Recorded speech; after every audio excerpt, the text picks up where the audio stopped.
we started giving them, 600,000 international units of vitamin D to quickly elevate the vitamin D levels. It's a correcting dose, okay? It's not a toxic dose. Vitamin D is extremely safe. I would like to go ahead and say that to all your listeners.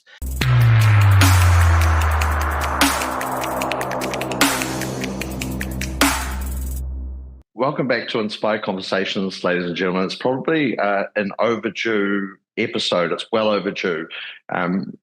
If you want to get some context around the conversation that I'm about to have with a very smart individual, then I do encourage you to check out my personal video and journey in the use of vitamin D to treat cluster headache. It's been one heck of a road since 2015. If you'd like this kind of content and the subject of vitamin D and the microbiome are of interest to you, then subscribe. There's going to be more to follow here, and I strongly encourage you to subscribe to my guest's podcast, and I'll announce his name in just a second. Suffice to say, team, I'm not a medical expert by any means. I just have a keen interest in the subject matter, and so it goes without saying this doesn't constitute medical advice. Always talk to your doctor, but I hope we're able to garner and offer some insights into a topic that I say is incredibly dear and important to me. So what are we going to be talking about today? Vitamin D, gut health, microbiome, and overall health. And why am I interested in the topic? I'm coming from the perspective of someone that has used a range of supplements, including vitamin D, to maintain my 25 OH in a range of 80 to 100 nanograms per milliliter.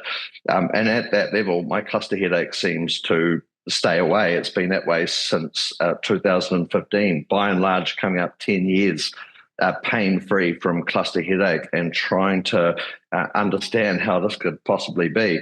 One of the other questions that really drive my interest in the subject is that roughly about 80% of the people that suffer cluster headaches that try the vitamin D regimen find it has a therapeutic benefit. So what about the 20% or so that don't see a therapeutic benefit?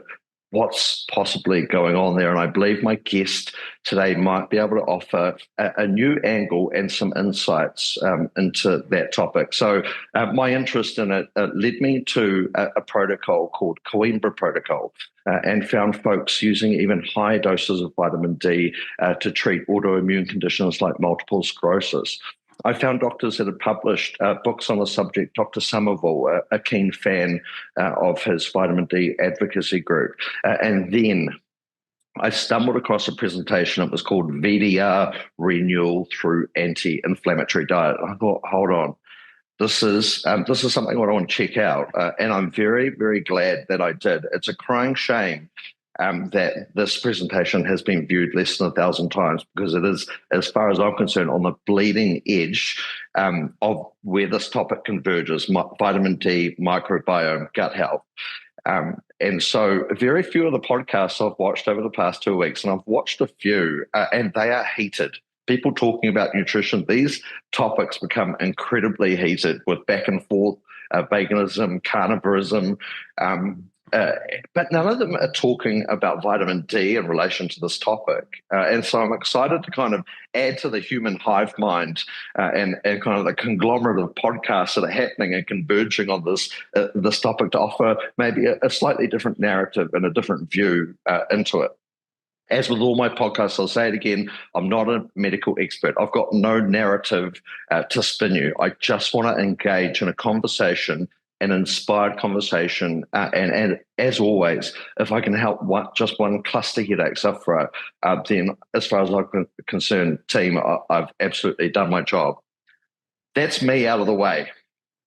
My guest today, Dr. Eduardo Patrick Beltran Monasterio. He's a distinguished researcher and practitioner in integrative and functional medicine. He currently serves editor-in-chief of Targeted Medicine, the SPIMS And so that's the St. Patrick's Institute of Medical Science Journal of Medical Sciences. He is the creator of the LGS protocol, which is a multidisciplinary approach for treating autoimmune diseases, metabolic syndrome, and cancer, as we will discover. He has a specialty in dermatology and internal medicine. He's also a vitamin D expert and author of 2 books. And I tell you what, this one I'm a little bit ashamed because the pages are well worn. There's dog because I fall asleep reading it, and it goes next to my bed, and then Ollie comes along, so there's a bit of dog here, and it's an incredibly good book. And other than that, my guest, Dr. Beltran, is just one heck of a genuine, caring, and incredibly smart individual. So welcome on the show. I'm so glad to have you here. Well, thank you so much, Craig. It's a pleasure to be here with you and being able to discuss a little bit of some microbiome, vitamin D. And well, we're going to be talking about a lot of different things today. And I'm really happy that you were able to actually see my book, read my book. I hope a lot of people down in New Zealand get the opportunity to be able to check it out as well. It sure has been a journey for me, as a physician and also as a researcher. Try to find answers, and I think we all, at some point in our life, we have doubts and questions that sometimes we don't seem to find answers, talking to colleagues and reading articles. And we kind of have to do our own research, and dive into the literature and do our own, investigation. And then it comes out to the end, we start having this moment where we say, Eureka, where a lot of things start to kind of fit in and make sense.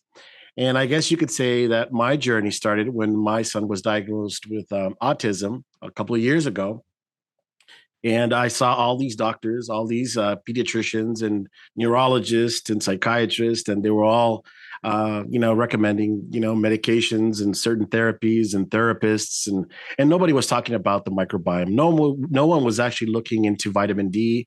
I mean, these were things that I had to kind of stumble upon them as it was kind of like, as I was doing my own journey, in research here. And fortunately, I'm a physician, so I guess you could say I have a little bit of more of an advantage on to what other people, I guess, in the sense of being able to do research and kind of understand what's going on. And then I stumbled upon the microbiome and also the Coimbra protocol, and that kind of was the beginning of my journey, But initially started off with the Coimbra protocol in Brazil. As you know, I am a physician, and I practice medicine in that country as well.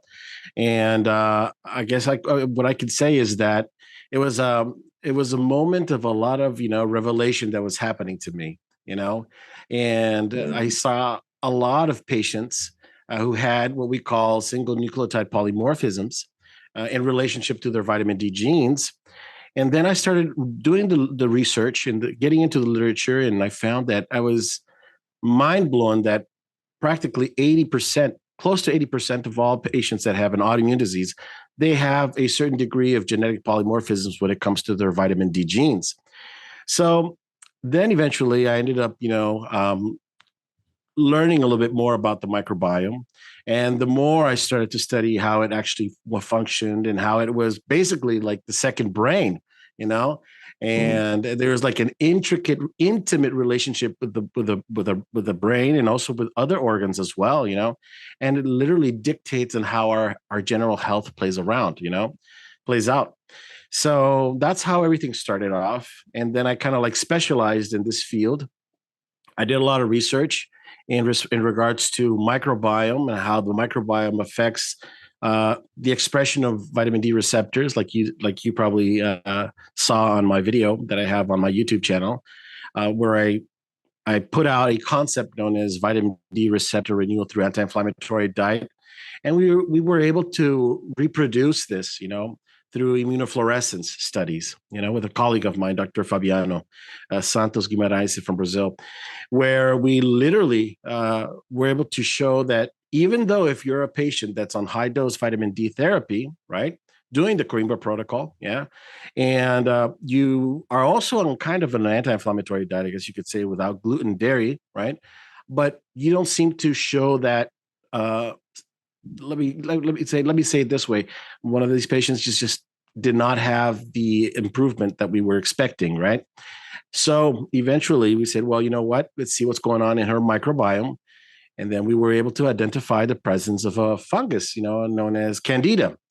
So we decided to treat her. And as we treated her, we started to see improvement.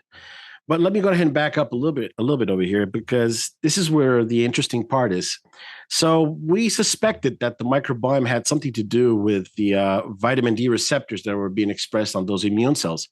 So we decided to do a skin biopsy to be able to determine the amount of vitamin D receptors that were being expressed in the epidermis of the skin.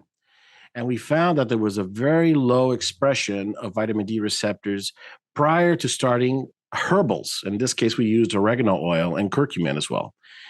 But as the patient continued, and let me back up a little bit, she was on 50,000 international units of vitamin D, which was considerable, and as you probably know, one of the things that we do when we use the Corimba protocol is that we always compare our vitamin D levels with the parathyroid hormone, which is the antagonist hormone, right?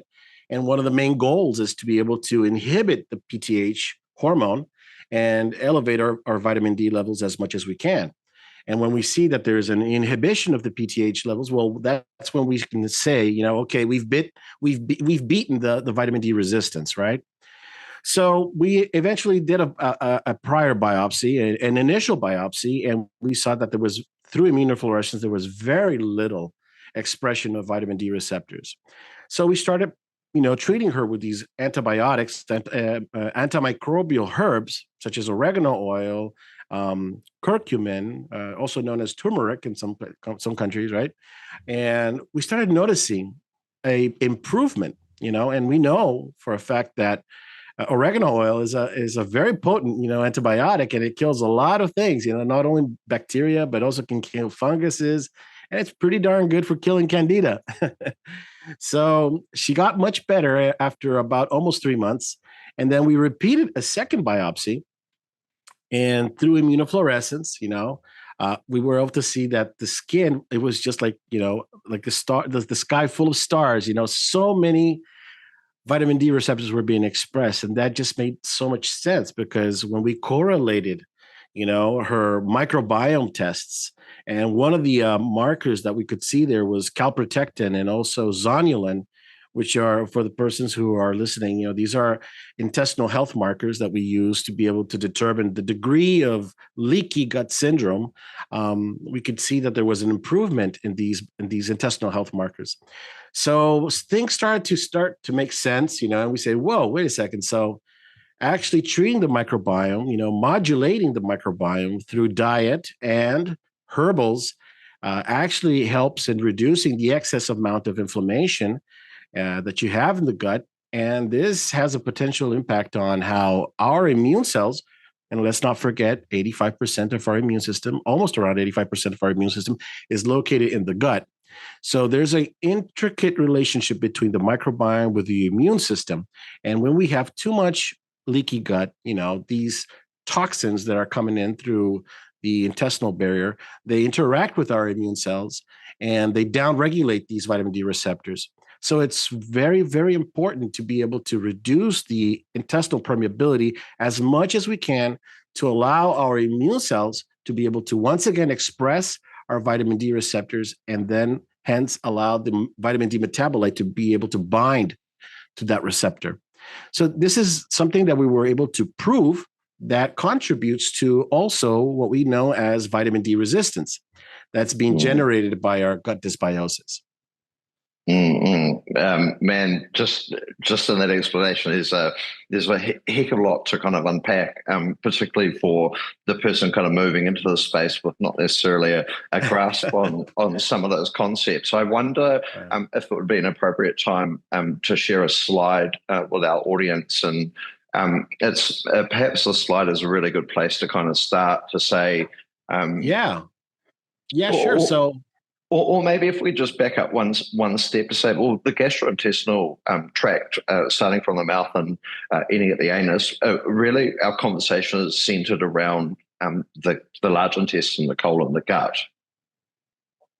Yeah, exactly. So, in that slide that you're showing right there, we can see the gastrointestinal lining. We have those cells known as the enterocytes, which have the green coloration that you can see right there, and they're bound together with what we call tight junctions, right? Which are those purple boxes. And tight junctions are basically proteins that help bind these cells together to make sure that the gut isn't too permeable. I mean, we have to remember that the intestines, they have to be semi-permeable Mm. because they allow nutrients, vitamins, things that are going to be nutritious for our body, right? So it needs to be able to allow nutrients to get in, right? But now, let's not forget that in our gut microbiome, we have a whole bunch of these bacterias, funguses, viruses, parasites that live there, and they're living in symbiosis, which basically means that they live in harmony with us, right? And whenever you, for instance, consume certain foods, such as gluten, I guess you could say, that's a big one right there. That there's a lot of people that have issues with gluten. So gluten, once it gets in contact with these enterocytes, these green cells that you see right there, they have a lectin by the name of gliadin. Okay, so gliadin, once it gets uptaken by these enterocytes, they upregulate another protein by the name of zonulin. All right. And zonulin goes all the way to these tight junctions that are represented by the occludins and the claudins, and they break that bond. Okay. And when they break that bond, as you can see in the figure right beside, now the intestine that was initially, semi-permeable becomes now excessive, there's excessive permeability, which allows now for more bacteria to be able to, sink in, sneak in, I guess you could say, and also toxins.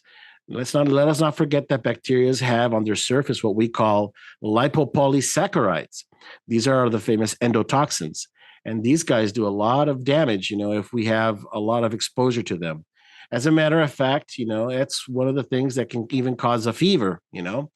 Because these are toxins that interact with your immune system and they cause, the production of certain cytokines, right? So, in other words, what's going on here is that you have this increased permeability, which can be initially caused by exposure to certain types of foods. In this case, for instance, gluten, right, which upregulates zonulin. And zonulin is going to act upon the tight junctions, increasing the entrance of these bacterias, antigens, endotoxins, lipopolysaccharides, and sometimes might even have a fungus in there. And then you can even have the entrance of mycotoxins, right? So what we kind of have to Mm. remember is that your immune system, since it's mainly concentrated in the gut lining, right, around 80 to 85% of our immune system is there. The first line of defense of our immune system is always going to be the innate immune system, right? And here we can talk about, for instance, of our macrophages, dendritic cells, right? Neutrophils, and these are what we call antigen presenting cells. So whenever a toxin gets in contact with one of these cells are going to try to rapidly, try to eliminate this bacteria, the bad bacteria that's gotten in. They're going to do a process known as phagocytosis. I mean, these macrophages do that, right? And then they break it in little small chunks, and they present those pieces that have been digested by these cells, like the macrophages, and they present it to your acquired immune system, which would be represented by the T lymphocytes and B lymphocytes, right? So it's kind of like saying, okay, you know what? I found this bacteria. He was sneaking in. I killed him. And now I'm going to go ahead and present him to you so you can be able to recognize what type of a pathogen this is and try to make an antibody later on down the road, right? So we make antibodies, and the cell that's responsible for making these antibodies are called our B cells, B lymphocytes. And when they mature, they become what we call plasmatic cells, right? So these plasma cells are the ones that are responsible for making antibodies. And let's say, for instance, you were consuming gluten, right? And a little bit of gluten got in, and now it's interacting with your immune system. So Now these plasmatic cells are making antibodies, which are going to bind to the gluten molecule, gliadin in this case, and they're going to form what we call a immune complex. It's kind of like they're going to get together, they're going to surround that molecule, and they're going to try to eliminate it by forming these immune complexes, right? And once these immune complexes are formed, they take them all the way to the liver. And as we know, the liver is the laboratory of the human body where we detox everything, right? And get rid of these bad things right out of circulation. Now, the thing is that our immune system has what we call as immunologic tolerance, right? And what that means is that we can tolerate a certain amount of leaky gut and a certain amount of intestinal permeability, but to a certain extent. And for the listener who's watching this, try to imagine yourself that you're in a library and you're trying to read a book in silence, right? Try to focus, trying to understand what's written in those pages. And in the background, you have like two little kids that just playing around, screaming and making a lot of noise, and it starts to get a little bit annoying. So your tolerance in being able to focus is slowly getting worn down. And it gets to a point where you get a little bit upset, and then you might tell the kids, "Hey, get out of here!" So your immune system has what we call the immunologic tolerance, and when your immune system gets so overwhelmed with all of these toxins, these endotoxins, exotoxins, lipopolysaccharides, mycotoxins, there's going to be a moment where it's going to break. And when that breaks, hell gets loose, and what happens is that sometimes our immune system starts making these antibodies and they go haywire. And gluten, interestingly, has a sequence, an amino acid sequence that sometimes resembles a lot of endogenous proteins that are found in different tissues in our body. And whenever you have this protein that gets in and you produce an antibody to try to be able to neutralize it, something can happen known as molecular mimicry. And unfortunately, this can happen to a lot of patients who have autoimmune disease. This is the mechanism by which the pathogenesis by how autoimmune diseases take place is you eventually end up making these antibodies where you recognize this gluten. And then unfortunately, that gluten has a protein structure that's similar to a protein that's also, for instance, found in the thyroid, right? So this same antibody, now when it's circulating around the body and it reaches all the way to the thyroid, it says, "Hey, wait a second, you kind of look like gluten, I think since you're kind of similar to him, I'm going to start attacking you." And then all of a sudden you start developing what we know as, Hashimoto's disease, which is a hypothyroidism, right? Or you can have the contrary, which is hyperthyroidism, Graves' disease. Or if it goes all the way to the skin, you can probably cause psoriasis. Or it can cause, if it affects the melanocytes, which are the cells that give pigmentation to the skin, can cause vitiligo. You start targeting those cells there, right? And if it goes to the central nervous system, well, then you can have brain fog, you can have Parkinson, you can have Alzheimer's, you can have a whole bunch of neurodegenerative diseases that can start manifesting, and including also cluster headaches, you see? So there's an intricate relationship between our gut microbiome with the rest of the body. Everything's related to the gut microbiome. I always have a saying that the microbiome is the epicenter of human health, right? And if you want to improve your general health, you got to start with your gut. That's the first starting point. Love it. And so I could just take the advice of Jordan Peterson, then Dr. Beltran. I'm interested to understand what some of those bacteria living in my colon might think of that decision. And that's an element, I guess, that is seldom discussed when these proponents are kind of arguing back and forth. It seems to me many of the bacteria that live in the colon like to ferment stuff. And what do they like to ferment? When you read the literature, they want to ferment fiber, plant fiber. And so I just want to understand, what are the benefits of allowing and feeding the bugs what they're looking for in terms of that reciprocal, I guess, arrangement? Like, you could even talk about some of and I've heard you talk about Akkermansia multifila. I mean, Yeah. you kind of look at what that critter does. He's actually eating away this blue stuff that's separating out the enterocytes from the actual microbiome. So, man, it sounds like you would want to get rid of him really quick. Or is that part of just that beautiful symbiosis in terms of a relationship? Yeah, sure. That's a great question. And that's one of my specialties right there. I'm gonna try to break it down as nicely possible, make it understandable so people can relate to it. So when we talk about the microbiome, well, the first thing, the microbiome in general, the word microbiome refers to a very big, large group of microorganisms. And here we're talking about bacteria, we're talking about funguses, we're talking about parasites, we're talking about archaeas, which are very ancient primitive forms of bacteria. And we're also talking about viruses. So we have all of these things that live in us, right? And if we look at the literature, it says that the human body has approximately around 32 trillion cells, but our microbiome is represented by approximately close to 100 trillion. So we're basically have we're more microbes than human cells in general. That's kind of mind blowing. And if you were to put all of these guys on a balance to be able to weight them out, it would be close to about 2 kilos. So it's pretty considerable. And we have to remember that these guys they're there for a reason, and that we live in symbiosis, like you said. I mean, we have to coexist, and we give them the food because when we eat, we're actually feeding them as well. And as you had mentioned, fiber is one of those things that we give these guys, right? But they also make a lot of important things for us. They help break down certain foods. They absorb certain nutrients. They help make certain vitamins, such as vitamin B12, folate, vitamin K. I mean, just to give you an idea, lactobacillus, for instance, bifidobacterium, aerobacterium, these guys make vitamin B9, right?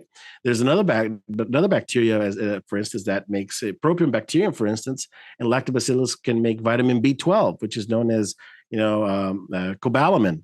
And then we have Bacteroides fragilis, which makes vitamin K. So, I mean, these bacteria are actually making vitamins for us, which are very important. And as we know, our body doesn't make vitamin K. We rely on these guys. So it's important for us to make sure that these guys are in check, because sometimes we will find ourselves in a certain state of deficiency. And if you're not making, for instance, enough amounts of vitamin K, we know that vitamin K is important for coagulation, for instance, right? And if you don't have enough vitamin K being made by your gut, well, you'll have issues with bleeding. And it goes down that rabbit hole, I guess you could say, if you want to keep on going in there. But in general, we are living in symbiosis, just like you said, and they're making stuff for us, and we benefit from those things. And one of those things that these bacteria make when they receive, for instance, fiber, they ferment fiber and they convert it into what we call small chain fatty acids, right? And these fatty acids, the ones that have been most studied, at least in the literature, are propionate, acetate, butyrate. Butyrate is like the big one. But these bacteria are making all of these, small chain fatty acids, which are very, very important for the body. For instance, propionate is very important for a process known as gluconeogenesis. It means the making of new sugar, right? It also protects us against, insulin resistance. It also regulates appetite, GLP-1, the famous Ozempic that we got over there, and we can also talk about that with Akkermansia. It also has certain anti-inflammatory effects. It inhibits the making of certain cholesterol. So it's also important, for instance, for gut motility, and that's just propionate. Acetate, is a very important energy source for bacteria. And there's a phenomenon by which we call cross feeding, which means some bacteria receive the fiber and they make acetate, right? In this case, we're talking about a bacteria by the name of bifidobacterium. A lot of people have probably taken bifidobacterium as a probiotic. It's a very, very common probiotic. So bifidobacteria consumes acetate, and it consumes fiber, and it converts it into acetate, right? And then acetate is going to feed other bacteria to be able to make butyrate. So this is what we call cross feeding, right? And interestingly, if you are one of those individuals who likes to, drink a little bit of vinegar, vinegar is, acetic acid. Once it hits the stomach, the hydrochloric acid of the stomach converts that into acetate. And acetate, is one of those things that's going to be able to feed your good bacteria. So that's kind of interesting, And that's why there's certain benefits when you consume a little bit of vinegar, in the morning. Let's say if you wake up early in the morning, have like a little spoon of vinegar. I know not everybody's going to do that. I don't do that on a daily basis. My wife does that, but it's one of those things that keeps you in check. It keeps your microbiome in check. And these bacteria, they're always intercommunicating with themselves. So they make certain metabolites, certain small chain fatty acids, which are going to be able to feed other bacteria. And here's where butyrate comes in, which is like one of the most important, small chain fatty acids. Butyrate supports the colonocytes, which are the bacteria that the cells that live in our large intestine, right? The enterocytes are the cells that are found, for instance, in our small intestine, and the colonocytes are the cells that are found in our large intestine, right?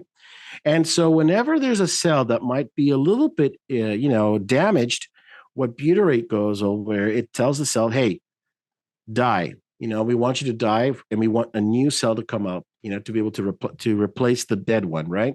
So it's always helping the gut lining, the intestinal lining, to be able to replenish those cells that are wounded, perhaps cells that perhaps might kind of be mutating, becoming like a cancer cell. So butyrate is very important for being able to protect us, from a process known as cancer, developing cancer. Also, butyrate downregulates a pro-inflammatory pathway by the name of NF-kappa B, and that's a shared common pathway with lipopolysaccharides, which are endotoxins that are found in from bacteria, right? And also, it's a very potent immune regulator, an immune modulator. It helps regulate the production of Treg cells, T regulatory cells, interleukin 10, which are anti-inflammatory. So, believe it or not, your small chain fatty acids that are made by your gut bacteria, they're helping to, train your immune system to a certain extent. Kind of like, telling these guys, hey, you know what? You're supposed to be able to know when to recognize a bad bacteria and when you're not supposed to overreact, right? And it also allows your immune system to kind of like stay in this anti-inflammatory state. And then, like I said, it also has a neuroprotective benefit as well. But what I like people to understand is that in order for these good bacteria, and don't get me wrong, we also have a lot of bad bacteria in our intestines, okay? And they're there, they live, coexist as well, but in harmony, right? And the thing is that you always have to try to make sure that everything is in balance, and you don't have an overgrowth of one thing or a lacking of another thing, right?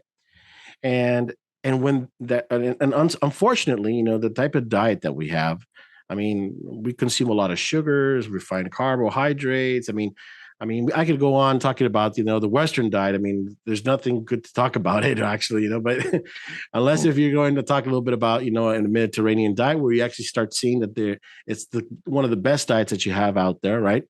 Or, a lectin-free diet with no gluten, no dairy. Well, I mean, that's another topic to talk about. But what's important to understand is that diet has a humongous impact on how these good bacteria start to replicate and start making all of these small chain fatty acids, such as propionate, such as acetate, and such as butyrate.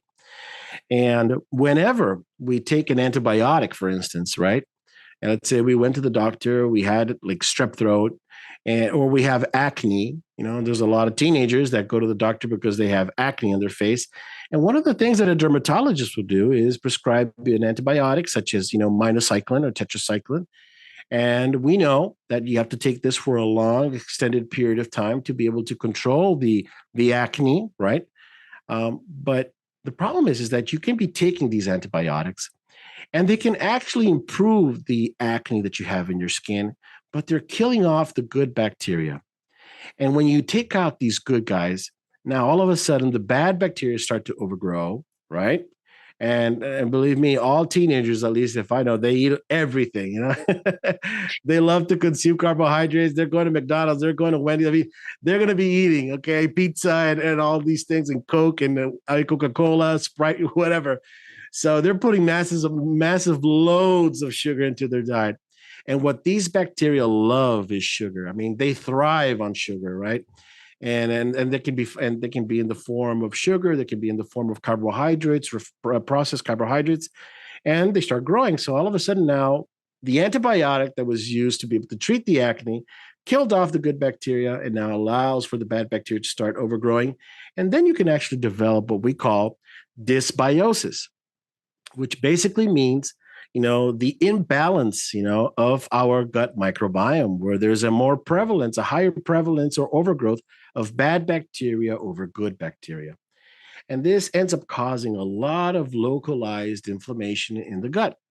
And eventually, there's going to get to a point where you're going to start increasing the permeability of the gut lining. And there's going to be more interaction of your immune system with the microbiome, and perhaps even certain proteins, bad digestive particles that are coming from your diet, which shouldn't be interacting with your immune system in the first place. And there's going to be a moment where your immune tolerance is going to get overwhelmed. And eventually, once that immune tolerance is overwhelmed, you might develop a molecular mimicry and end up developing a autoimmune disease, right? Going back to what we would mention before, right? So there's a lot of things that happen in the microbiome. And what we have to understand is that 90% of our microbiome is found in our large intestine. 10% is found in the small intestine, but 90% is found in the large intestine.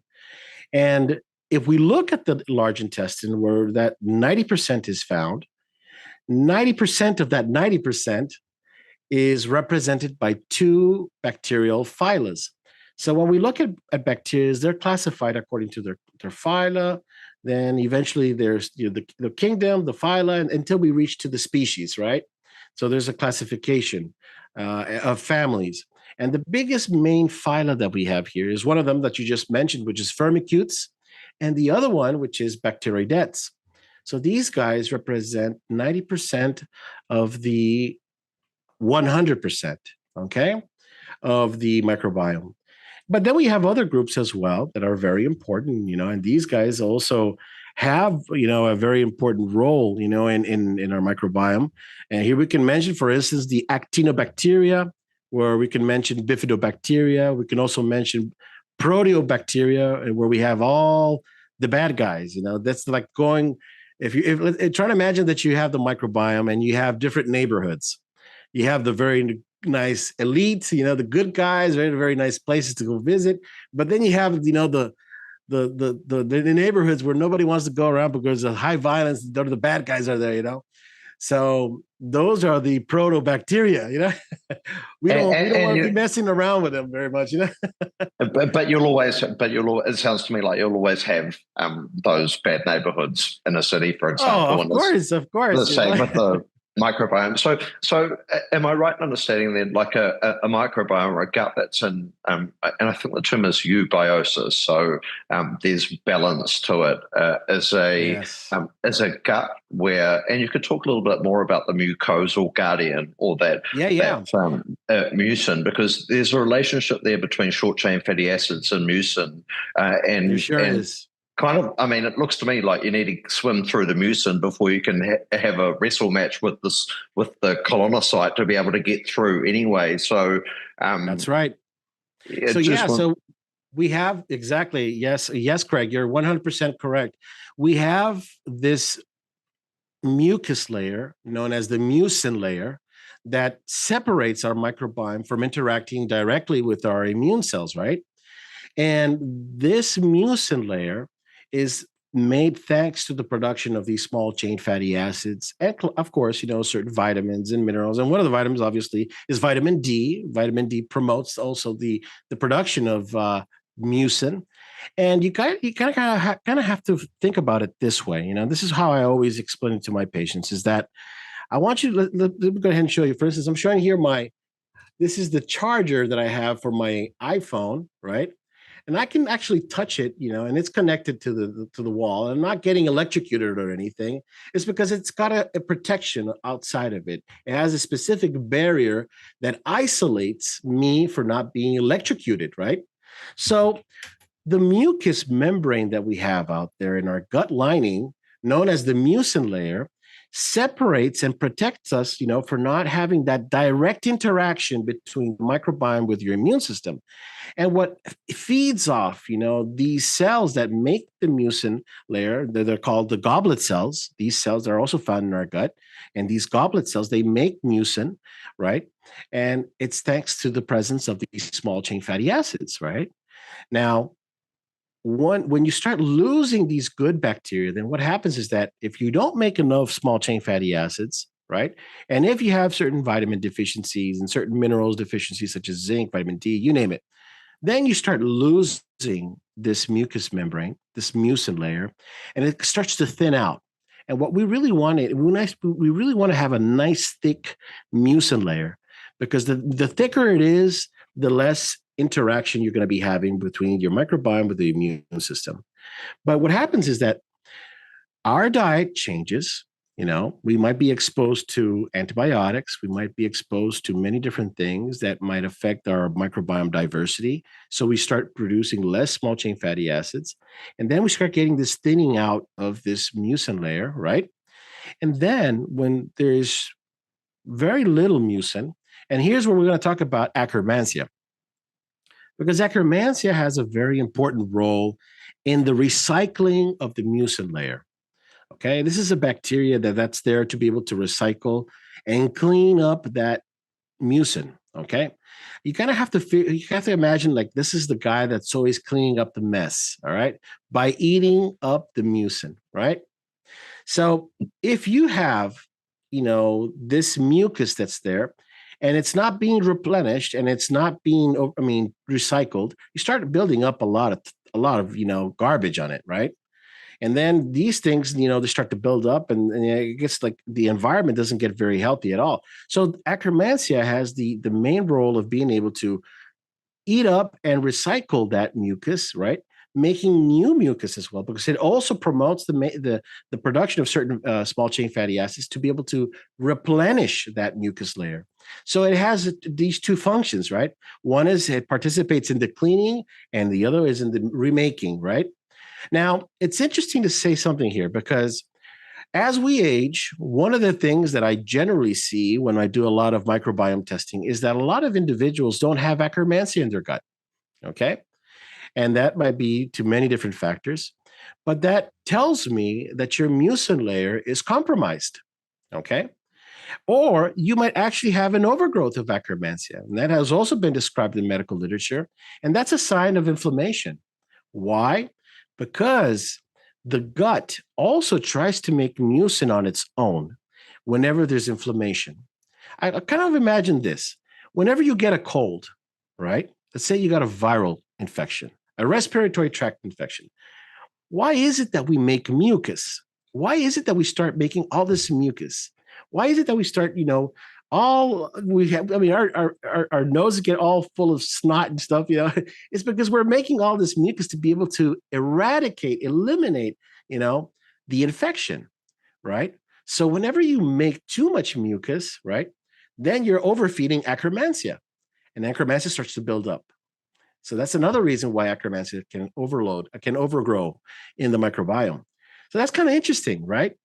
So our microbiome, as you can see, it's very, very it's a universe, when you start looking at it's a very complex ecosystem. Yes. While you're talking, someone had messaged me within the cluster headache community, and they had taken a GI map, and they were following a real strict carnivore diet. So no sugar, dairy, gluten, lectins, none of that. In fact, nothing apart from minced beef, or just right. eating animal protein. And they had seen significant improvement in a number of conditions in their health. However, the GI map did show that they had an overgrowth of C. diff, as well as a heightened marker for intestinal permeability, zonulin. Yeah. I guess just with that in mind, why do people see some improvement on carnivore diet? Because now I'm perplexed to say, how could it even work when these bugs that we've just talked about want the fiber to be able to ferment it, produce the short chain fatty acids that then encourage the production of the mucin that provides the barrier that prevents kind of that first line of defense before there's an interaction with the microbiome, the food waste, the toxins, the endotoxins, all of that stuff that's going to lead to the degradation of the tight Oh, junctions. yeah. Definitely, definitely. There's a very good explanation to that. There's a great explanation why people go carnivore, and you just, yes, definitely, you see significant improvement, and people start saying, wow, my psoriasis went away, my vitiligo improved, my multiple sclerosis got better. And there's multiple reasons for that. It's not so simple, but I'm going to go ahead and break it down. Okay. So what happens is this: whenever you consume certain plant-based diets, right, you're consuming a lot of things that have been exposed to herbicides, insecticides. I mean, glyphosate, for instance, is, oh my God, it's an antibiotic to begin with. It has a patent of an antibiotic. Back in 1996, Monsanto, when it launched, glyphosate, it had a patent of an antibiotic, So imagine you're actually putting a herbicide on all of these crops, and we know that it's also oncogenic, so it can actually promote cancer, right? And it also destroys your tight junctions, by the way. So, and it's also an antibiotic that's going to kill your good bacteria. So there's a lot of damage that's being done just by the fact that you're consuming food that's been, irrigated, with glyphosate. Okay. And I don't know how it is in your country, but I mean, in South America and the United States, I mean, glyphosate is all over. I know that some certain European countries, it's prohibited; they don't allow glyphosate, right? And that's good. I think it should be that way. But so just the fact that you're consuming foods that have herbicides is a no good. Okay, it's terrible, right? Now let's go into the lectins. Let's talk about the lectins. Thing is that a lot of these plants, I mean, they've been around for a long, long time, even before humans actually ever existed. When God created the world, he made the trees and the vegetables and all these things first before we were actually walking around, It's in Genesis, just look it up. So these guys have been long before us, okay? And they've developed, many different lectins to be able to protect themselves, to defend themselves, right? So if an Well, I animal guess would they go, can't run away, right? A plant can't exactly, just they go. can't run away, so they needed to be able to defend themselves somehow, right? And that's why they develop toxins, and these toxins are the famous lectins, right? And we consume these lectins on a daily basis, And then there's going to get to a point where you start having dysbiosis like Clostridium difficile or H. pylori or Pseudomonas or Morganella. And you start getting all these bad bugs because you were exposed to all these things prior in your life and perhaps even antibiotics. So you need to ask those questions to the patient. Hey, have you taken antibiotics? When was the last time you took them? Oh, yes, I had loads of issues with, my tonsils all the time. I had to have my tonsils taken out because they were always getting infected. And I always had to take, penicillin to be able to treat my tonsils, my strep throat. And then you say, okay, and what about vitamin D? How were your levels of vitamin D? How was your immune system? That whenever I hear a person that's always having recurrent, respiratory tract infections, sinusitis, amygdalitis or tonsillitis, upper respiratory tract infections, pneumonia, I immediately start relating that to immune system, a weak immune system, right? And perhaps maybe something related with vitamin D. But don't forget, we are always exposed, right, to antibiotics at one point in life, right? And unfortunately, these antibiotics can have a very large toll on our microbiome. And as I was saying a little bit earlier for this, the example that I gave you about, acne, you can get the acne, cured, and then 10 years down the road, you develop Crohn's disease. And then you're wondering why, you see? is because 10 years ago, you took so many antibiotics that you allowed for Clostridium difficile or Escherichia coli, right, to be able to overgrow. And now it starts causing all this inflammation in your intestines. And you, under the presence of a vitamin D, of a low vitamin D state, right, and you have a certain epigenetic risk to certain diseases, you set the stage for the disease to show and manifest. Now, when you go on a carnivore diet, what are you doing? You're eliminating these lectins. You're taking out the glyphosate, you're taking out the herbicides, you're taking out anything that can potentially cause food sensitivity or increase permeability, right? And then you're just left with fat and protein. Now, these bacteria that we have in our gut, they know what to do with carbohydrates. They love carbohydrates. They specialized in carbohydrates, right? They ferment carbohydrates. They use it as a fuel source. So whenever you put in sugar or in a carb, they're dancing and they're partying. They're doing everything they want. But the moment you put in fat, they look at it and it's like, what the heck is this? I don't know what this is. What are we going to do with this? Everybody's like looking at each other. What's this? And they don't do anything with fat. I mean, I'm talking about healthy fats, obviously, right? And then when they look at protein, they kind of look at it, oh, well, I guess I know what I can do with it, but they're not very efficient with protein, breaking down protein. They can use protein, but not as well as carbohydrates. So this is why when you go on a carnivore diet, you start improving your gut health to a point where symptoms get better. But if you do a GI map and then you discover, oh, wait a second, you actually have Clostridium difficile. You actually have this other, you're actually revealing what was there in the first place. And then that's when you go in with the herbals to be able to eradicate those infections. And then that's when you improve everything. Same. And people are not aware of these things.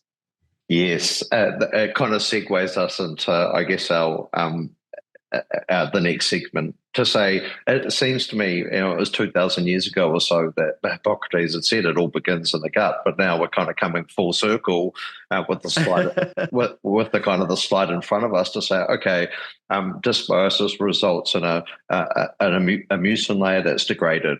There's interaction with the contents of the gut with the lining, and a degradation of the tight junctions, allowing those endotoxins, mycotoxins, exotoxins, to then start entering and have a tiffy, if you will, with the immune system, and probably why you say 85% of the immune system's on the other side of that wall, ready to go bang, hello.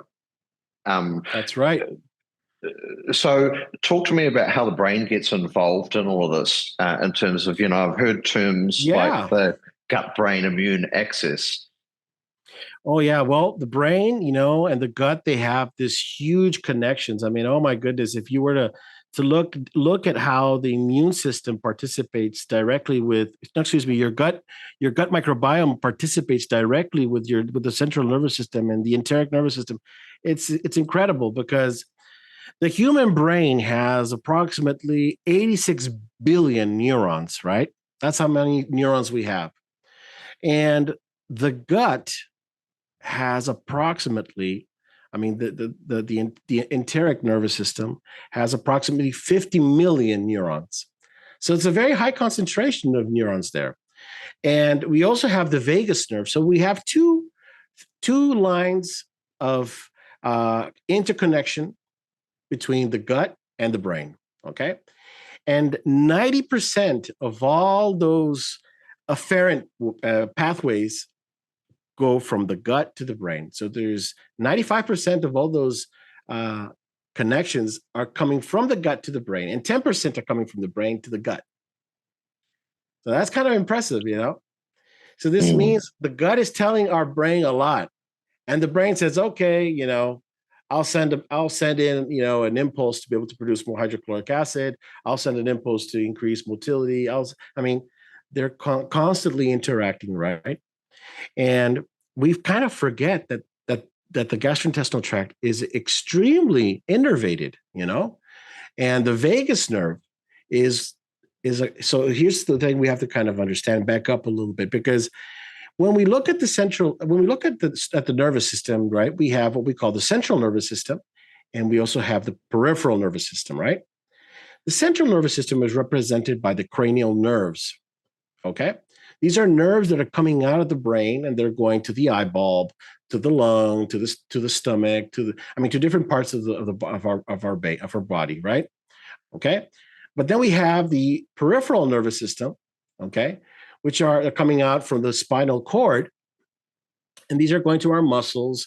We have motor nerves, we have sensory nerves, and part of that is also going to our gut, our intestines, our kidneys, our liver, our bladder. I mean, these nerves form part of the peripheral nervous system. And the enteric nervous system is part of that. Okay. So we have two nervous systems that are communicating with the brain. One is the vagus nerve, which is the 10th cranial nerve, and the enteric nervous system. Okay. And when we look at the pathways, the amount of neurons that are being shared, 90% of those neurons are ascending neurons, which means they go from the gut to the brain, and 10% are descending, which comes from the brain to the gut. So a lot of messaging comes from the gut and goes to the brain. That's what I'm trying to say, you see? And we're talking about around 500 million neurons here, right? So that's a lot. But as I was saying, a little bit earlier, the gut itself, whenever you have this dysbiosis, whenever you are consuming certain foods that are causing a lot of inflammation, right? And you stop producing small chain fatty acids in adequate amounts, and then all of a sudden you start making a lot of these inflammatory markers, a lot of these endotoxins start leaking in, and they start interacting with what we call your immune system, right? And one of the things that we notice is that these endotoxins, specifically, I like to talk about the lipopolysaccharides, because these guys, oh boy, they do a lot of damage in our body. Okay. Once they get leaking in, once they start getting in and interacting with your immune system, like I said, they interact initially with your antigen presenting cell, as you can see in this slide right there, right? And they bind to what we call toll-like receptors, right? And also CD15 receptors. And also, they inhibit the vitamin D receptor expression. So in other words, they upregulate production of certain interleukins and cytokines, and these interleukins that we make, one of them is interleukin 1, interleukin 6. These two interleukins, by the way, when we make massive amounts of loads of them, they cause fever, all right? So interleukin 1 and interleukin 6, when it gets to the hypothalamus, it causes shivers, it causes fever, increases your heart rate, increases blood flow. And the reason why is because we want to quickly, make those neutrophils make their way where the site of the infection is. And I want to put little things in perspective here. I want you to imagine a patient who has Crohn's disease or ulcerative colitis, also which enters within the realm of IBS, irritable bowel syndrome, right? So let's say we have a patient that has Clostridium difficile, right? And he has an overgrowth of Clostridium difficile. And if you're a patient who has Crohn's disease, you start developing these ulcers in your large intestine. And it can actually get to a point where these ulcers are so massive, they start to bleed. And if you do a GI map, or if you look at the feces, you'll actually see the presence of blood. It gets, and in some instances, you actually end up going to the emergency room, and they have to do a hemicolectomy, take a chunk out of your intestines, because it's so it's gone so far in, that they can't recuperate that tissue. So they have to kind of like cut it out and join it back together. It's that bad. And I've had patients who had Crohn's disease where they lost like 2 meters of their intestines, because they were, with the excessive amounts of dysbiosis, and they were just making so many inflammatory markers that it made their immune system go haywire. And the first line of defense are the neutrophils. So when neutrophils get to the gut lining, right, one of the things that these guys do which is something very interesting, is that they produce a protein known as calprotectin. Okay. And calprotectin is a protein that sequesters manganese, right? And also zinc. So when it sequesters these two minerals, it doesn't allow for these bacteria to continue to proliferate. continue to grow. It kind of is like, you're taking away the food resource that they require in order for them to be able to continue to grow. So it kind of, your body's trying to keep, the infection, to a certain degree where it doesn't continue to progress. But like I said, we all have a certain point where we're going to end. If it's like muscle, you're arm wrestling, with these guys. And then there's going to a point where you get tired and then all of a sudden you lose. But like I said, in the gut, we also have what we call the tight junctions. And these tight junctions, once they get compromised, now these lipopolysaccharides make their way into the immune system. They make their way into the blood circulatory system, and they get all the way to the brain. And in the brain, we have what we call the blood-brain barrier, right? Which also has tight junctions, just like in the gut. And now, if these lipopolysaccharides are arriving to the gut, or excuse me, are arriving to the brain, they start affecting those tight junctions that you have, within the blood vessels, right? Which are known as endothelial cells. And these tight junctions break up. And now you start having this entrance of these lipopolysaccharides into the central nervous system, into the brain. And obviously, there was a study that was done in the past where they were trying to look at the brain of autistic children, for instance, and I mentioned this in my book, where they were doing this study trying to see what was going on in the brain of these autistic children. The pathologist was doing this, and he was able to determine that there were the presence of certain immune cells that shouldn't be there, and they were making these immune clusters of immune cells, of neutrophils, inflammatory antigen-presenting cells that were found in the brain of autistic children. And what does this mean? It means that autism, in essence, is a neuroinflammatory condition caused by leaky brain. And if you have leaky brain syndrome, you also have leaky gut syndrome, right? So you then come back to the slide and say exactly the originator. And so this is a second version of that same slide we were kind of just looking at to say. So that's another beautiful slide right there, because I mean, these lipopolysaccharides, they do a lot of things, right? One of the things that they do is that your body is always trying to, maintain everything, under control. Okay. And your liver is working in favor. It's trying to do the job it's supposed to be doing, which is, eliminate these toxins, right? Okay. So whenever you have an increase of lipopolysaccharides, your liver starts making what we call lipoproteins. Okay. And here we can mention high density lipids, low density lipids, very low density lipids, LDL, HDL, right? VLDL. And these guys go and they bind to these endotoxins, these lipopolysaccharides. And we also make another protein known as lipopolysaccharide binding protein, also known as LPB, right? And it binds, and they make this complex to be able to eliminate that toxin via the hepatic route.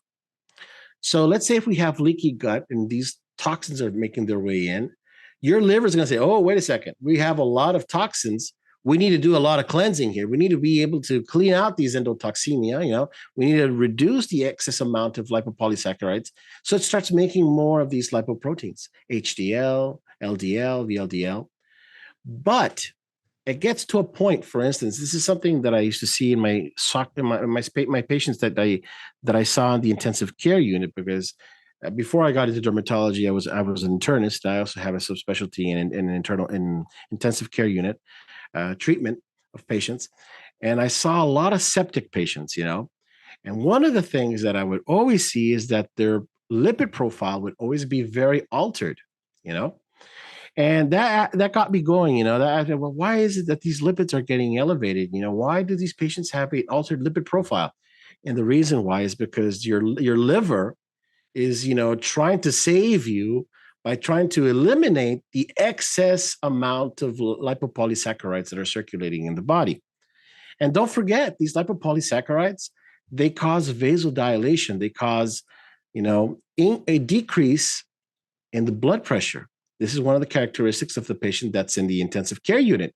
They have low blood pressure, and we need to be giving them, vasopressors, to be able to increase their blood pressure. Because when you have sepsis, you have so many of these bacteria in the blood that are loading the system with lipopolysaccharides, increasing the vasodilation, increasing permeability, and now you start having this extravasation of fluid into the tissues and start getting edema, right, in the lower extremities. And this can eventually lead to, multi-system organ failure. And that's one of the, things that we see in patients that are in the intensive care unit. So there's a whole pathophysiology. If you don't take care of yourself, you don't have the infection under control, all of these things start to play out. And the liver plays part of that process there, So your immune system is trying to defend you. Your liver is trying to detox you, and if you don't have vitamin D levels in adequate amounts, well, you're going to be in trouble because your immune system is going to go haywire. It's not going to be able to defend you correctly how it's supposed to, right? So that's what the slide there is trying to show you. If I can kind of recap real quick. So here we can see the lipopolysaccharide. It's binding to the antigen presenting cell. It produces all of these interleukins like interleukin 1, interleukin 6, tumor necrotic factor alpha, right? It goes to the hypothalamus, causes fever, increases your heart rate as tachycardia as a compensatory effect, increases blood flow, taking these neutrophils to the site of the infection. But at the same time, you also cause vasodilation, right? Because you're producing a lot of nitric oxide. And then this increases the permeability of the blood vessels. And when you have an increase of the permeability of the blood vessels, now you don't only just have hypotension, but you have leaking of plasma into the interstitial fluid. And that can cause renal failure, lung failure. It can cause, edema. And eventually you end up having, which is the multi-system organ failure. And this is known as septicemia, septic shock, right? So lipopolysaccharides can be very damaging if you don't have them under control, right? But I don't know if you want to show the next slide, perhaps, maybe. That's a little bit of what we were talking about at the beginning. We were talking about how lipopolysaccharides, they have this affinity for binding to specific receptors, such as the toll-like receptors. And when they bind to this receptor, they upregulate a pathway where they make a lot of NF-kappa B. And this pro-inflammatory molecule, NF-kappa B, increases interleukin 1 beta and tumor necrotic factor alpha, which, in other words, decreases transcription, inhibits transcription, inhibits translation, and there is no expression of the vitamin D receptor, right? So if you don't have expression now of these vitamin D receptors in those immune cells, so what's going to happen with vitamin D? It's not going to be able to bind to it. It's not going to be able to act at that vitamin D receptor to form what we know as the vitamin D receptor complex, right? And we know, but when we form these vitamin D receptor complex, we upregulate transcription, we upregulate translation, we make enzymes, we make proteins, we do what the body was meant to do, right? Normal physiology. But now these bacteria, these endotoxins or mycotoxins can do the same thing. They're putting your immune system to a halt where they're taking over, you see? And that's not a good thing because besides this, there's also another thing that wasn't that's going to be described in my 5th edition, my next book that's coming out, which has been it's been revised, that also lipopolysaccharides, they inhibit the expression of certain genes that are part of the conversion of vitamin D. For instance, we know that vitamin D, when we expose ourselves to the sun, right, we make cholecalciferol, ultraviolet B rays touch our skin. And then there's a cholesterol known as 7-dehydrocholesterol that transforms that into cholecalciferol, right, which is the vitamin D that you buy at the supermarket or at the pharmacy where you're able to buy it, right? And then this vitamin D is transported all the way to the liver. And in our liver, we have an enzyme that's upregulated by a gene known as CYP2R1. And this enzyme is known as 25-hydroxylase, which converts cholecalciferol into calcifidiol, or also known as 25-hydroxyvitamin D, right? Which is basically our reservoir of vitamin D in our body and has a half-life of approximately 2 to 3 weeks, right? It's kind of like our storage, okay? It's our reserve of vitamin D. Then this vitamin D metabolite, calcifidiol, goes down to the kidneys. And bear in mind that I'm only explaining just the endocrine pathway because there are many other pathways. Okay. So this guy goes all the way to the kidneys. And if your kidneys are working just fine, right?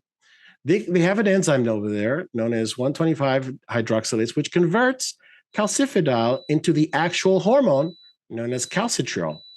Now, calcitriol has a half-life of only 2 to 4 hours, and that's it. So it's a very short half-life. Cholecalciferol, the one that's made in our skin, has a half-life of 24 hours.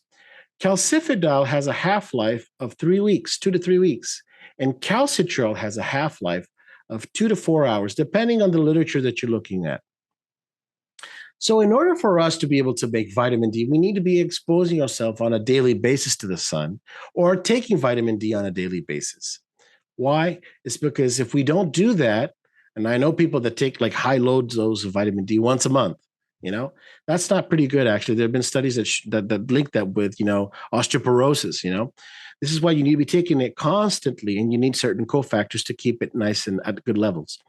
But what I'm trying to get at is this. The enzymes that participate in the conversion of vitamin D from one metabolite to the other are affected when you have excess amount of lipopolysaccharides circulating in the body, because they can go to these genes and they tell them, hey, turn off, or it makes the gene not work effectively. And that compromises your conversion of vitamin D. So in other words, it can lead to vitamin D deficiency. And the way how this is done is through the NF-kappa B pathway that I just discussed right over here. So that's mind-blowing right there, All these infections, chronic infections, right? Because I look at it as that, and we have to always remember, whenever I see a patient that has an autoimmune disease, I'm thinking infection at the back of my mind, There's a bug out there that's causing this. There's dysbiosis in the intestine, and there's inflammation in the intestine, and this patient has his immune system compromised. And that's when I start. So not enough to put them in the intensive care unit, but enough that there is a low-grade constant state of inflammation. And I guess, if we start talking about migraine and cluster headache, there was a paper, and there's not a lot of research in this space that I was able to find looking at some of those markers like LPS in relation to migraine. It seems has kind of got the spotlight because it's more prevalent to say there's a paper saying lipopolysaccharide levels are elevated in the systemic circulation in chronic migraine patients with overuse headache, evidence of leaky gut and inflammation. And so my question to you then is, if we are talking about dysbiosis, the leakage of endotoxins, exotoxins, mycotoxins into circulation, then interacting with the immune system and upregulating the NF-kappa B transcription factor, which results in the production and expression of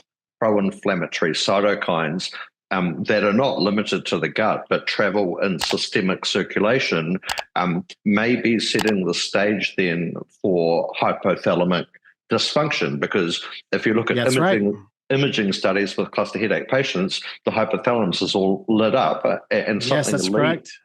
Leads to that kind of sensitization to the point where the sufferer is more prone to cluster headache. And then my kind of follow-up question to that to say, in terms of, and you mentioned a bolus and a loading dose. So the cluster headache sufferer that is suffering today that stumbles across vitamindregimen.com and says, okay, I'm going to try this approach, is recommended to take a bolus dose of 600,000 international units.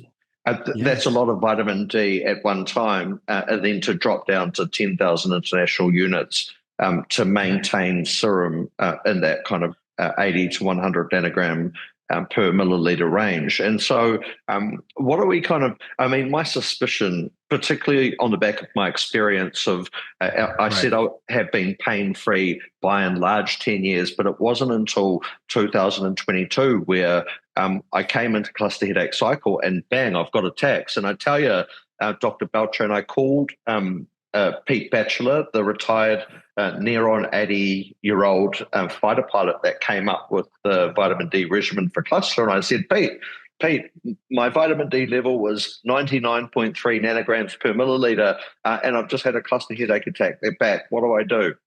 The phone goes the phone goes quiet, and he says to me, take 600,000 international units of vitamin D. I said, Pete, your hearing must be going in your old age. My level is already 100 nanograms per milliliter, and the attacks, and even more calm, he says, take 1 million international units of vitamin D3. And at that point, I decided to, and I started loading at 100,000 international units per day. And on day number 4, the cluster headache went back into remission. And so that's right. In terms of vitamin D resistance and the reasons for vitamin D resistance, what I'm taking away from this is that LPS may have, and the pathway that it induces may have quite the bearing on the situation. Would that kind of be fair? Well, it's a very complex answer that I'm going to give you right now, but I'm going to give you the full answer, okay? Because I think your viewers deserve that, okay? And this is really interesting because we kind of have to remember where the high loading dose came from, the history of where that came from, because this goes all the way back, to when we had children that had rickets, right? So we had children, back in the 1800s, late 1800s, that were diagnosed with rickets, and we started giving them, 600,000 international units of vitamin D to quickly elevate the vitamin D levels. It's a correcting dose, okay? It's not a toxic dose. Vitamin D is extremely safe. I would like to go ahead and say that to all your listeners. It's very, very rare to cause toxicity with vitamin D, even at very high doses, because I've seen over 3,500 patients so far, and I've had no cases of toxicity. And if I did see a little bit of an elevation to vitamin D, to calcium levels, because that's what defines toxicity, is having hypercalcemia. It's just a matter of just reducing the dose and then monitoring the patient, and it should be fixed in about a matter of 3 days. But going back to what I was saying, so this whole high loading dose that we give to our patients, the intention is to be able to increase vitamin D to a certain level very quickly in a matter of about 2 to 3 days, right? Now, the thing is that the reasons why we have vitamin D resistance, it can be attributed to many different things. It can be obesity. We know that people that are obese, they have higher requirements of vitamin D.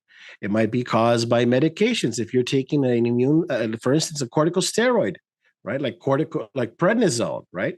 Or hydrocortisone, or you've been diagnosed with an autoimmune disease and your rheumatologist is prescribing a steroid for you, we know that steroids upregulate an enzyme known as 24-hydroxylase, which eventually ends up degrading calcitriol. So this decreases your calcitriol levels in the blood, right?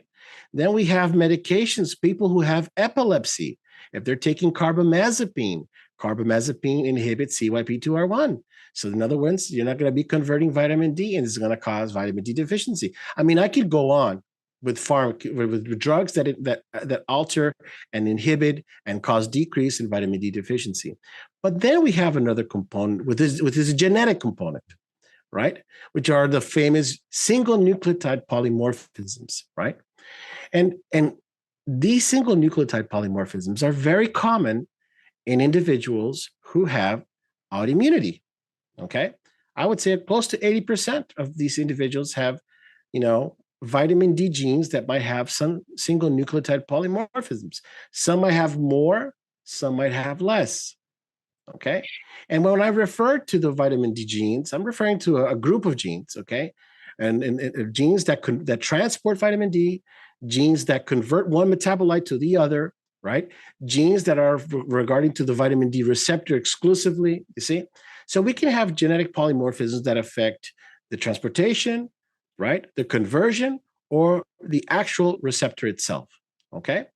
And these things must be taken into account when you look at any patient who has a possible vitamin D resistance that is attributed to a genetic problem, right? And there are ways to be able to diagnose this. You can do genetic testing and look for these genes, right? And not only vitamin D, but you can also, it's important to look at other genes, for instance, like that are responsible with the methylation cycle, such as MTHFR, or genes that are responsible with liver detox, such as GST or GXT, right? These are very important for glutathione pathway. And let's not forget that glutathione is extremely important for our liver to be able to eliminate toxins. And every time you take Tylenol, for instance, which I know a lot of people who have cluster headaches are taking a lot of it, at one time in their lives, because they have a headache, right? So they might be taking, Tylenol because it's the only thing that's available for them. But every time you take Tylenol, you deplete your glutathione, you see? So these drugs can be harmful and make things worse even down the road. But going back to the vitamin D resistance and the vitamin D genetic polymorphisms, so there's a genetic component to it, right? There are medications, obesity, genetics, and now what I'm bringing to the table, and that what me and what some of my colleagues are bringing to the table, is there is a microbiome component to it. There's a leaky gut syndrome component to it.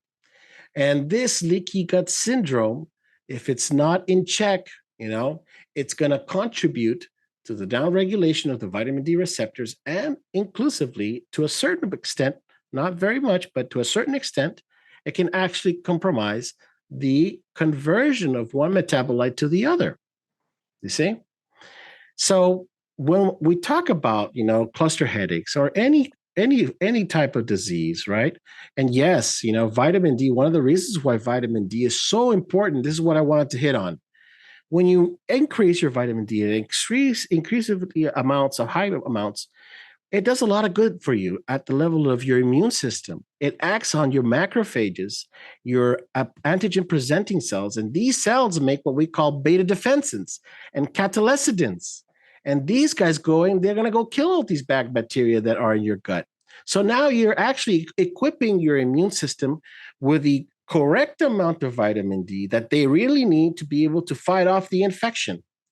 And not only that, but calcitrol, the actual hormone of vitamin D, inhibits the production of zonulin. So if you are inhibiting zonulin, now you're preserving the tight junctions. This means that vitamin D reduces leaky gut. Yeah, that's why it's so good. There's a really good paper that I was reading. Anyone can search. I'll put it in the description. But it was gliadin versus vitamin D3, a battle to the last tight junction, whereby that's right. That's a great paper, by the way. and it's a beautiful, beautiful paper. So just humor me. Let's just sidestep and go. I'm sitting at the table of the Last Supper, and I'm passed a loaf of bread.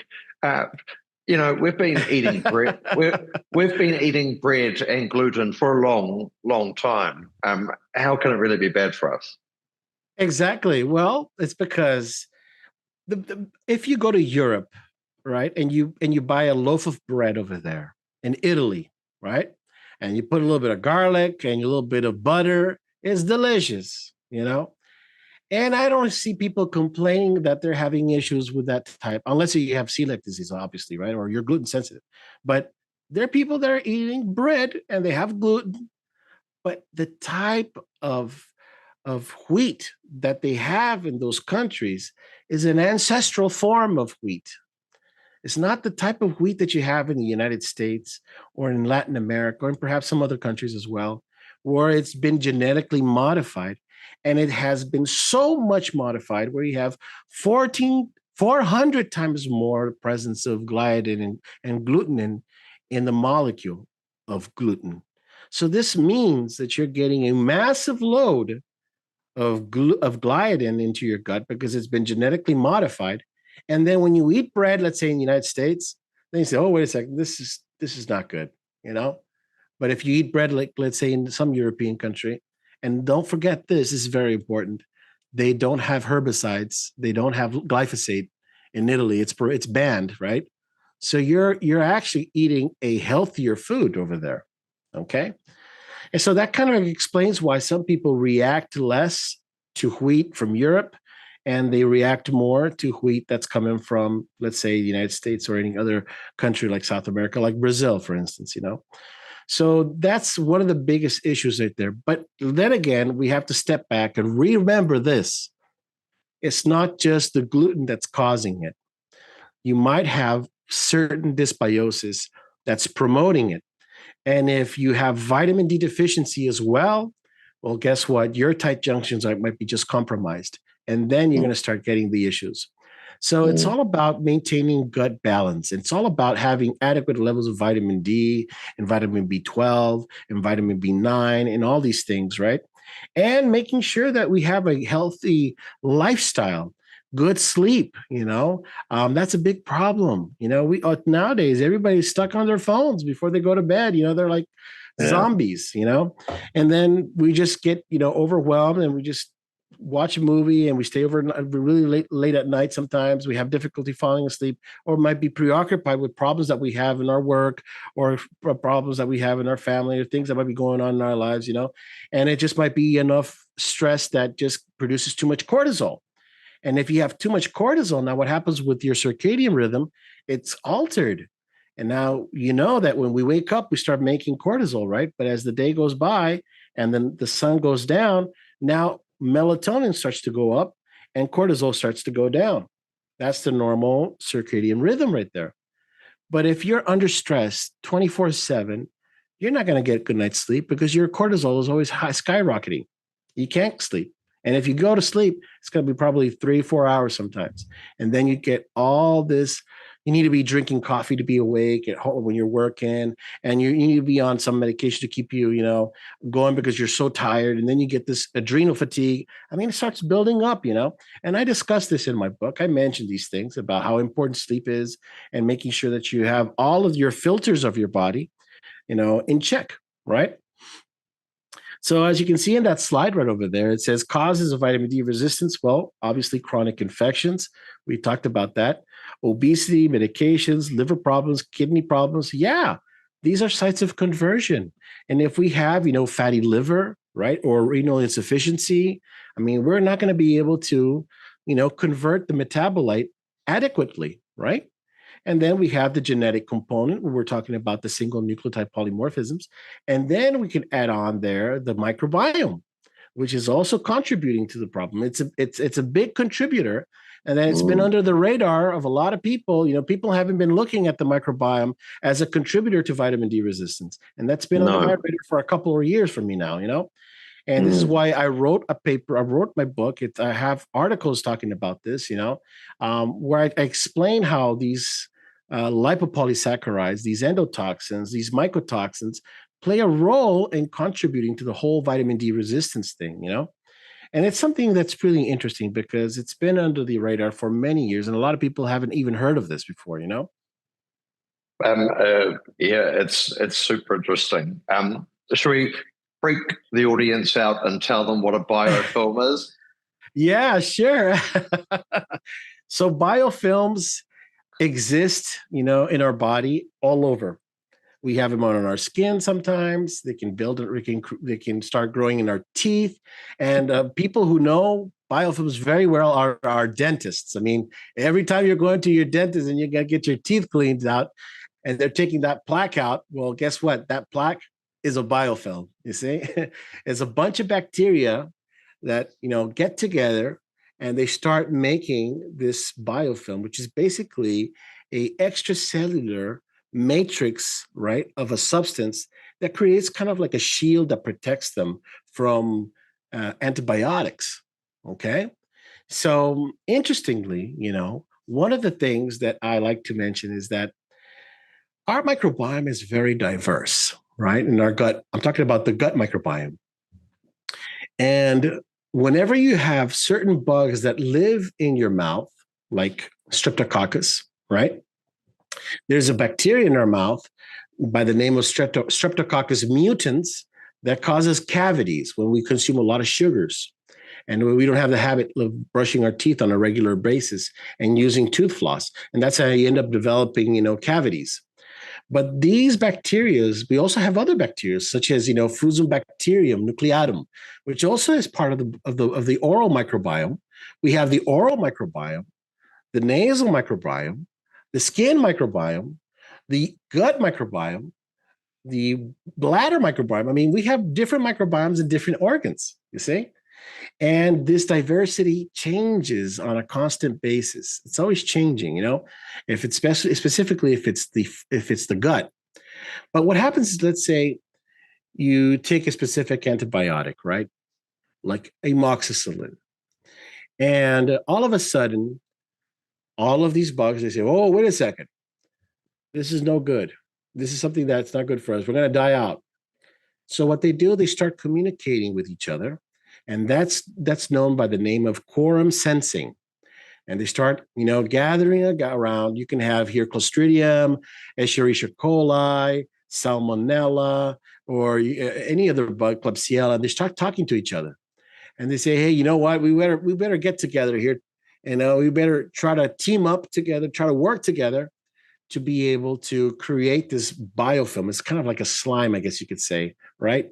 That creates a shield, and this shield." I'm trying to put it in layman's term for your audience here, by the way. So this shield protects them from antibiotics or anything that could probably potentially destroy them, you know? So then what happens is that over time, these microbes, let's say if you have a specific infection, right? Um, and you have an autoimmunity that's ongoing then, and you start using conventional antibiotics, these antibiotics are not going to even touch the surface because they have this such a potent, resistant shield that protects them from all these antibiotics. So you need to start thinking, well, how can I actually eliminate these biofilms when they can actually be promoting leaky gut and causing this endotoxemia, causing these lipopolysaccharides to get in and induce a autoimmune disease, right? And here you can even mention candida that is interacting and communicating with bacteria. So you have a fungus, which is a totally different type of species that's communicating with bacteria, right? And these molecules that are being interchanged, you know, and there's a conversation that's taking place here between these guys, and this conversation ends up with the making of this biofilm. And it's kind of weird because you gotta have to think about it. Sometimes the disease that you have might have been started by candida. Okay. So if you have a patient that says, oh, you know what, Dr. Beltran, I have this issue of always having candida vaginal infections, you know, or a person says, you know what, I've had these funguses on my nails for such a long time, you know, Dr. Beltran, or I might be having, you know, recurrent, you know, tinea cruris, which is the presence of candida on the skin by the inguinal region, you know, where you get this rash that's just very itchy, and it's around this, you know, the scrotum of the vulva of the woman, and they have this fungal infection caused by candida. That's a sign of a compromised immune system, but also an overgrowth of a fungus. And sometimes when you treat these patients with antifungals, traditional antifungals, it kind of goes away, but you don't eradicate the infection completely. And the fungus, and then we know that bacteria and funguses have the capability of building up resistance to antibiotics, especially conventional antibiotics. And they intercommunicate with each other, and they start saying, hey, you know what? This antimicrobial, this antibiotic, and this antifungal that we just got hit massively with, we need to build up together and make this biofilm to be able to protect us. So that ends up happening. And then now the conventional medication that you took initially doesn't work anymore because you have a biofilm. So then this is the next thing I always tell patients. In order for you to be able to break these biofilms, you need to use what we call biofilm disruptors, right? And biofilm disruptors that I am very familiar with are a combination of certain herbals, such as oregano oil, berberine, licorice, curcumin. Uh, uh, uh, it's called garlic oil. These things, they have certain compounds in them that are very potent antibiotics. But I also add in sometimes, certain supplements like alpha lipoic acid or NAC and acetylcysteine, because they start making pores on these biofilms. And the more you start making more pores, it's like you're trying to drill in through this biofilm, drill in, drill in, drill in. And I use these herbals associated with these supplements like alpha lipoic acid in a series of cycles because you want to attack, attack, attack, attack, and then you want to give it a pause, and then attack again, attack again, attack again. You got to give it a pause, and then attack again until you disrupt that biofilm, and then you're able to get those microbes. And the beauty about these herbals is that they've been around for thousands of years. We have so much information on these herbals, but we don't learn these things in medical school. They don't teach us these things because it's not conventional medicine. What medical schools are going to be teaching doctors are just everything that's related to pharmaceuticals. They're not going to be telling you, hey, you got whenever you see this, you could be using, oregano oil, right? Whenever you have candida or this or that, right? As a herbal. So doctors who work in the field of integrative functional medicine, unless you're a naturopathic doctor, well, then you will be receiving, education on herbals, obviously, because that's the naturopathic route, right? You kind of have to go back and restudy all of these things and learn. And that's what I had to do. I had to restudy all of these herbals. And then that's when I found that when you combine these herbals associated with alpha lipoic acid and NAC as well, you actually develop what we call biofilm disruptors. And then you break down the biofilm initially, and then you start targeting those those bacteria. And that can be appreciated in the GI map because when you do the GI map, you can actually say, oh, look, here we have 3 bad bugs that have been identified. For instance, you can find Escherichia coli, you can find Clostridium, and maybe even Morganella or Pseudomonas, 4, for instance, right? And then you treat the infection. And after then, about a month or so, or 2 months or so, you repeat the GI map. And then you see that there's been a decrease in the numbers of these microorganisms, but a new one just popped up that wasn't there in the first place. And then you say, but how come this guy just popped up? That's because he was way in the bottom of the biofilm. So there were layers and layers and layers. So you see what I mean? So you actually were treating the surface, and the more you went down, eventually you got to the point where now this guy becomes evident, and you start seeing and detecting him on the GI map. And that's incredible because you start knowing now that you're actually getting in where you're supposed to. And that's how I treat my patients. And I use those 3 pillars of the LGS protocol which is first is modulation of the microbiome. And this is where the herbals go in, right? 2, modulation of the immune system. And that's where vitamin D comes in at high doses, according to the genetic profile of the patient as well. And 3, you have to compensate the epigenetics of every patient because some people might have problems with the methylation cycle, and you need to compensate that methylation cycle. Some people have issues with detox, so you have to compensate the genes that are responsible with detox. Some patients who have autism have issues with neurotransmission. They have genes that require compensating in order to be able to produce more dopamine or reduce the excess amount of dopamine.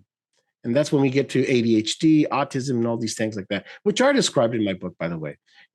So the 3 major pillars of the LGS protocol, and now also treating cancer as well, is that you always have to remember that every patient who has a specific disease, autoimmune disease, metabolic syndrome, or cancer has 3 major problems going for them. They have problems with their microbiome, they have problems with their immune system, and their epigenetics are probably haywire that have not been compensated. So these are 3 major pillars of the protocol. If I could, while we just stick around with the biofilm, you talk about pulsing. What is the idea around using the herbal antimicrobials in a kind of a pulse sort of fashion? Oh, yeah. Well, the pulsing is really important because don't forget, these are also antibiotics, right? And if we use antibiotics for prolonged periods of time, you can eventually develop resistance to these antibiotics. So the pulsing is like you're treating the infection, you're doing them harm, and then you let it rest. And when you let it rest, you kind of allow the bacteria to kind of like recover a little bit, But then you start attacking them again, we get them by surprise. So this needs to be done in cycles, right? One, because you want to eliminate the infection progressively. You don't want to be doing it too harsh on the system as well. Second of all, there's a phenomenon known as die off. Okay. And a lot of patients who do herbals, when they're treating their patient, I mean, when you're treating patients with herbals and you start eliminating these biofilms or other bad bugs, these bugs, don't forget, inside of them, they have their toxins. And when they explode and they die, where does that go? It's going to go into your leaky gut that you have there in the first place. So we have to be cautious and not overwhelming the patient, making them, sicker, right? Because these toxins are going to eventually interact with the immune system. So this is why we do a 2-week cycle and then we give them a break so they can recover as well. So you have to be a little bit conscious, So this is one of the many reasons why we do cycles. We treat the patients for 2 weeks, and then we give them 1 week of a break. They kind of recover. And I've had patients call me, Craig, where they say, Dr. Beltran, my psoriasis has gotten like full blown. Oh my God, it's terrible. This is terrible. I don't want to be taking these herbals. And I say, okay, this is what we're going to do. You're going to start taking activated charcoal, because activated charcoal, what it does, it binds to the gut epithelia, right? And it creates a thick layer that makes your intestines very impermeable. So in other words, you're physically using a physical mechanism by reducing the permeability of the gut. Okay. And that way, you kind of reduce the excess amount of entrance of these lipopolysaccharides that are going to be interacting with your immune system. So there are many different reasons why we use, the cycles, and that's one of the few, right? So cycles, usually if you go to a naturopathic doctor and you're being prescribed a herbal, the usual route is that you're going to be prescribed it for about 2 weeks or so, 10 to 10 days, probably 15 days, and then you're going to have a 1-week break so you can recover, and then you start attacking again, and then you get these bad bugs, by surprise, and you start killing them even more until they're gone. I'm laughing here because it's a story of my life that fly in the face of my doctor's advice, and then wing my own treatment. It's a perfect opportunity to talk to you about hidradenitis suppurativa, which yeah. So let me just give the background to the viewer. I would have gone through. I went to ask my doctor for the 6th round of antibiotics because they just got better, then just kept on coming back, and it was at doctor's appointment where the doctor had said to me, we can't. We're at the end of the road with the antibiotic, Craig. Look, I want to talk to you about a biologic and talk to me about this medication. I was like, whoa.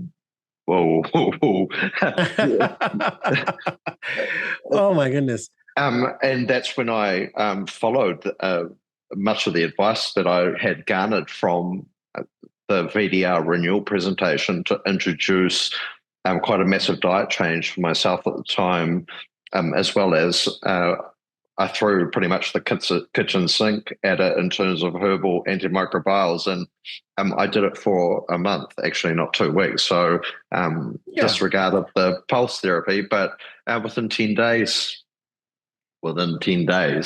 how is that even possible? I mean, I know it's possible, and I would say at the very beginning when I first saw my doctor about the condition, she had said to me, "It's a metabolic issue, Craig. You probably need to do something about your diet, and the condition will clear up." And I didn't want to listen at that stage, but so just talk to us a little bit about HS. Oh yeah, of course. Well, I think what the problem is that when we go to our conventional doctor, our conventional allopathic doctor, and that's usually the medical schools around the world, the majority are allopathic, unless you go to a naturopathic doctor who's going to be talking about herbals at one point in life. Well, the thing is that they have not received training in microbiome interpretation. Okay. And some of them are not very familiar with the microbiome.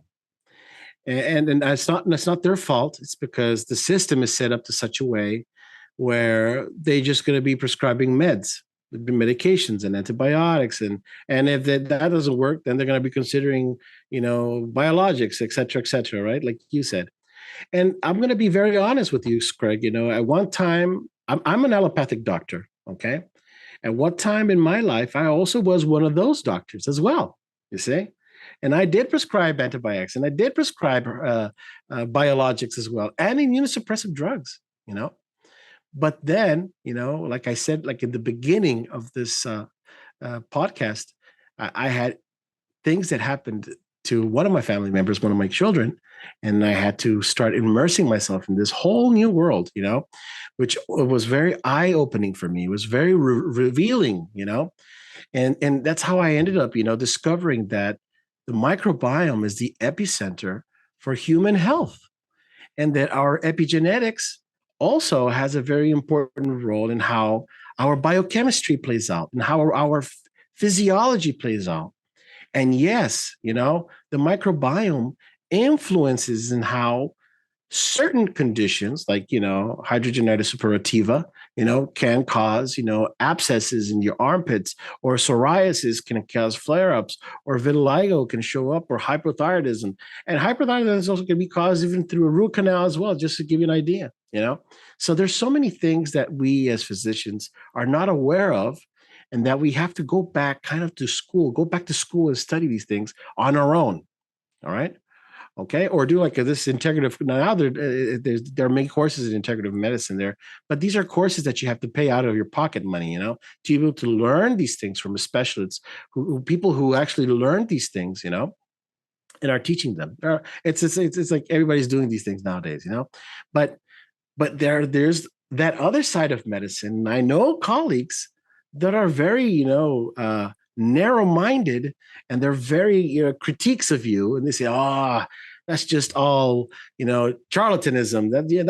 That's not, that's just rubbish. I don't believe what these guys are saying. Well, I feel very sad for that, because unfortunately, at one time in my life, I was kind of like them too, and then when you start getting this revelation, and you start seeing how things are really, and you do the science and you do the research and you look into it, and then you start saying, well, wait a second, this actually makes sense. This actually explains a lot of things, and the microbiome is definitely a point of the site where a lot of these things are happening. And yeah, the microbiota, the bad bacteria, when they start overgrowing and when they start causing all this inflammation, well, guess what? These are going to allow for, inflammation to take place in different sites of our body. And when you all of a sudden start fixing the microbiome, and there I'll give you this really interesting thing, For instance, our liver makes this enzyme by the name of beta glucuronidase. Beta glucuronidase. So this enzyme is very important because it causes glucuronidation, and it binds to toxins and certain hormones like estrogen, for instance, and it takes it out via the gut pathway. It puts it out into the gut. But if you have certain bacteria that make the exact same enzyme, which is the beta glucuronidase that I just said, now they're going to get that toxin that's in the gut, or that hormone that's in the gut, and they're going to reintroduce it back into the hepatic system. So now you have this recycling, or better off saying reintroduction, this vicious cycle of toxemia, where the bad bugs are reintroducing the toxin into your body and causing this metabolic disturbance, like you just said. So it's important for us to be able to get our microbiome tested and look at our intestinal health markers, right? And these intestinal health markers, we're talking about steatocrit, secretory IgA, beta glucuronidase, anti-gliadin A, zonulin, calprotectin, the presence of occult blood that can be suggestive, of ulcers, ulcerative colitis, Crohn's disease, even cancer, So these intestinal health markers are very important for us, and we have to know what they mean to be able to understand what's going on in our patient. And when we find what the bug is that's doing all of these things, then we can target them and perhaps even, treat them with herbals and diet, because diet is very important here, right? To be able to bring back eubiosis, the normal homeostasis. And when that happens, well, things start to play out the normal way, the way it's supposed to, right? We heal, right? So it's very complex, Craig, and it's fascinating because the microbiome, indeed, I always say, is the epicenter of human health. Anything that happens there, it's going to manifest in some other part of the body. It can be the skin, it can be the central nervous system, it can be in your bowels. I mean, you name it, it's going to show up somewhere. So before we talk about then specifically your approach to kind of round off the conversation, I would just say, just as a segue to move into the LGS protocol, to touch on the Coimbra protocol and to understand a little bit of the difference between the two. Suffice to say, in terms of psoriasis, one of the papers I had found, I don't know if you know of Dr. Renu Matani. She's a Coimbra trained protocol doctor, had a case report. It was a series of 6 or 7 cases using the Coimbra approach, and the before and after photos of psoriasis patients were quite breathtaking. I will link that particular paper in the study. So when you approach Coimbra protocol versus LGS protocol, what are some of the core differences between the two? Because to my understanding, both of them are essentially the vitamin D regimen that I follow, but taken to the next level and done under the care and guidance of a physician, which leads me to the point that I was trying to make and wanting to kind of just posit the question to say that for the cluster headache sufferer that has either tried the regimen and found that they're one of the few that it doesn't work for, if they then went and kind of consulted someone like yourself and increased their vitamin D dosage to the point where they suppress their parathyroid hormone right down into the lowest point for normal reference, as well as adopting some of the I think you know where I'm going with it. I'll pass over to you. Of course. Yeah, sure. Yeah. Well, there are some similarities and there are some major differences between the Coimbra protocol and the LGS protocol. The Coimbra protocol, as we know, focuses in elevating vitamin D to certain levels where we are able to inhibit the parathyroid hormone without causing, obviously, toxicity. And this is why we measure, serum calcium or ionized calcium, making sure that the patient is not getting toxic. Now, and I think the dosage that they say is 1,000 milligrams per kilogram. That's what they recommend. My dosage is halfway. And the reason why is because of this. These are my findings. Whenever I treat a patient who has an autoimmune condition, and I do use high doses of vitamin D, but not to the extent of Coimbra, is because I have found in my patients that when you modulate very well the microbiome, let me put it this way.